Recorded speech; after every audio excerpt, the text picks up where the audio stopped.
ipakita sa inyo. Pero salamat you guys.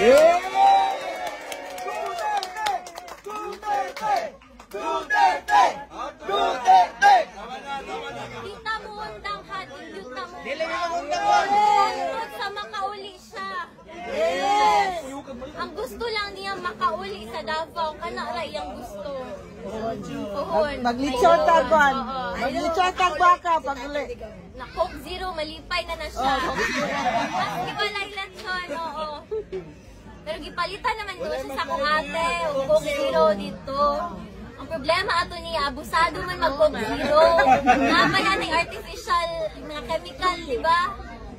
Sa kaadlaw, kapila mag Coke Zero. Dili na po na mayo. Babalik sa dahil sa Netherlands. Di pa ko ingon karon sir, pero sige lang, makita lang ninyo. So, sige lang, ano lang ta. Sa subaybay lang ta sa mga balita. Tapos, dapat alert ta, pirmi, kabalo ta sa unsay panghitabo sa atong surroundings. So, kato lang gyud, ampo lang gyud ta, and dili ta muundang. Dili!